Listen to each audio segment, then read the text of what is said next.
ሰላም ጤና ይስጥልን ውድ የብስራት ዩቲዩብ ተከታታዮቻችን እንደምን አላችሁ? የዕለቱ መረጃዎች ወደ እናንተ ማድረሳችንን ጀምረናል። ሄደን ሽመልስ ከመላው የስቱዲዮ ባለሙያዎች ጋር አብራችሁ ቆይታ የማደርግ ይሆናል። ቀዳሚ የምናደርገው የሀገር ውስጥ መረጃ ነው። በሳውዲ አረቢያ በተፈጸመ ጭካኔ የተሞላበት ግድያ ጋር በተያያዘ አንድ ዋና ተጠርጣሪ በሳውዲ አረቢያ ፖሊስ በቁጥጥር ስር መዋሉን የኢትዮጵያ ኤምባሲ አስታወቀ። በሳውዲ አረቢያ ኢትዮጵያውያን ላይ የተፈጸመ ያለውን ህገወጥ ድርጊት ለመቆጣጠር ጥረት እየተደረገ ይገኛል። በሳውዲ አረቢያ የሚገኙ አንዳንድ ኢትዮጵያውያን እርስ በርሳቸው በሚያደርጉት አደገኛ ግጭትና ጭካኔ የተሞላበት ድርጊት ዙሪያ አሳሳቢ መረጃዎች ወጥተዋል። በጉዳዩ ላይ እርምጃ ለመውሰድም አንድ ተጠርጣሪ በቁጥጥር ስር ብሏል። በሳውዲ አረቢያ የኢትዮጵያ ኤምባሲ ጉዳዩን በቅርበት በመከታተል መፍትሄ ለመስጠት ከማህበረሰብ ተወካዮችና ከኮሚቴዎች ጋር በመሆን ከፍተኛ ጥረት እያደረገ መሆኑን አስታውቋል። ኤምባሲው እንዳሳወቀው እስካሁን በተደረገው ማጣራት አሳዛኙ ድርጊት እየተፈጸመው ህገወጥ በሆነ መንገድ ወደ ሀገሪቱ ገብተው በአላባሃ እና ገጠራማ አካባቢዎች ተሸሽገው በነበሩ ዜጎች መካከል ነው። ዜጎቹም ባልታወቀ ምክንያት አካባቢን መሰረት ባደረገ ጎሰኛ ክፍፍል እርስ በርስ ግጭት ውስጥ መግባታቸው ተነግሯል። ይህንን ህገወጥና አጸያፊ ድርጊት ለመቆጣጠርም በተደረገው ጥረት አንድ ዋና ተጠርጣሪ በሳውዲ አረቢያ ፖሊስ በቁጥጥር ስር ውሏል። ኤምባሲው ከሀገር ውስጥ ቋሚ አካላት ጋር በመተባበር ወንጀለኞችን ለህግ ማቅረብ ጠንካራ ስራዎችን እየሰራ ይገኛል። በመሆኑም ህብረተሰቡ ይህንን አጸያፊ ድርጊት ለመግታት በሚደረገው ጥረት የበኩሉን አስተዋጽኦ እንዲያበረክት ማንኛውም ተአማኒ መረጃ ወይንም ጥቆማ ለህግ አስከባሪ አካላት በመስጠት አጋርነቱ እንዲያሳይ ጥሪ ቀርቧል። የ13 ዓመት ታዳጊን አስገድደው የደፈረው ግለሰብ የ15 ዓመት ጽኑ እስራት ተፈረደበት። በሰሜን ወሎ ዞን ላስታ ወረዳ 26 ብልብላ ቀበሌ በአስገድደው መድፈር የተጠረጠረ ወንጀለኛ ጥፋተኛ መሆኑ ተረጋግጧል። የላስታ ወረዳ ፖሊስ ጽሕፈት ቤት የወንጀል ምርመራ ክፍል ኃላፊ ምክትል ኢንስፔክተር ፋንታ ሱሌማን እንደገለጹት አንደኛ ተከሳሽ ይህነው ፍቃዴ ከይመርህ ወደ ቅዱስ ላሊበላ ከተማ ለመምጣት ብልብላ ቀበሌ ላያጎትሽ ነኝ አብረን ሄዳለን በሚል ለቤተሰብ ሞባይል ካርድ ገዝታ ልትልክ የነበረውን 4000 ብር በመቀበል አስክሮ ያስገድደው መድፈር ወንጀል ፈጽሟል። ፖሊስም የወንጀል መዝገቡን በማደራጀት ለወረዳው ፍርድ ቤት አቅርቧል። ፍርድ ቤቱም ነሐሴ 25 ቀን 2018 ዓ.ም በ13 ዓመት ታዳጊ ሕፃን ላይ የደረሰውን ወንጀል በቀበሌው የተመደቡ ፖሊሶችና ህብረተሰቡ ድጋፍ ክትትል ምርመራ አድርጓል። የወረዳው ፖሊስ ጽሕፈት ቤት መዝገቡንም ለፍርድ ቤት ልኳል።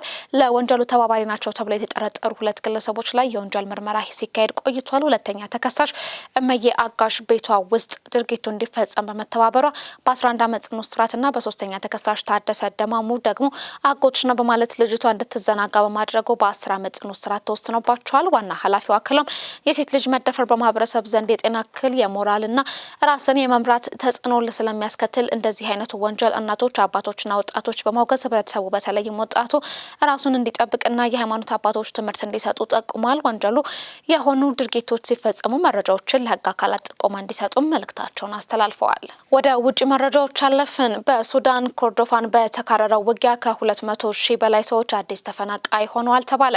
ባለፈው ዓመት መገባደጃ ጀምሮ ውጊያው በመካረሩ ምክንያት በሱዳን ኮርዶፋን ግዛት ከ200 ሺህ በላይ ሰዎች አዲስ ተፈናቃይ መሆናቸውን የተባበሩት መንግስታት ድርጅት አስታውቋል።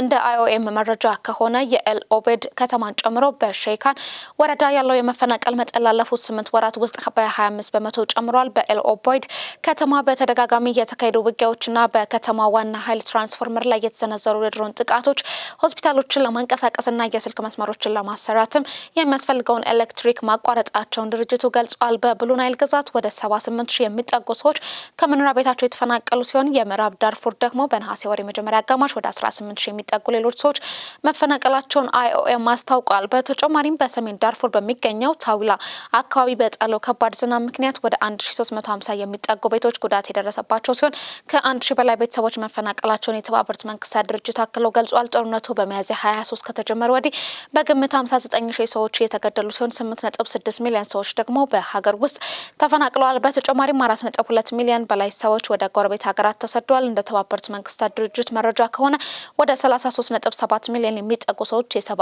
እርዳታ ያስፈልጋቸዋል ተብሏል። በመጨረሻም አሜሪካ ኢራንን ለማጥፋት የአናኮንዳ ስትራቴጂ እየተጠቀመች ነው ተባለ። በቴህራን የስልታዊ ጥናቶች ማዕከል ተንታኝ የሆኑት አሊ አክባር ደሪን ትራምፕ እስካሁን ማሸነፍ ያልቻሉት ጦርነት ለማጠናቀቅ የአናኮንዳን ስትራቴጂን እየተጠቀሙ መሆኑን ለአልጀዚራ ተናግረዋል። ይህ ስትራቴጂ ወታደራዊ ጥቃት ከመሰንዘሩ በፊት ጠላትን በኢኮኖሚና በፖለቲካ ለማነቅ ያለመ ነው ሲሉም ዳሪኒ ለአልጀዚራ ተናግረዋል። የአናኮንዳ እባብ በታደነው እንስሳት ላይ ተጠምጥሞ እንደሚያንቅ ሁሉ በአሜሪካ ባለፉት 5 ወራት ያደረገችው ነገር ስለከሸፈ ይህንን ስትራቴጂ እየተከተለች ይገኛል ብሏል።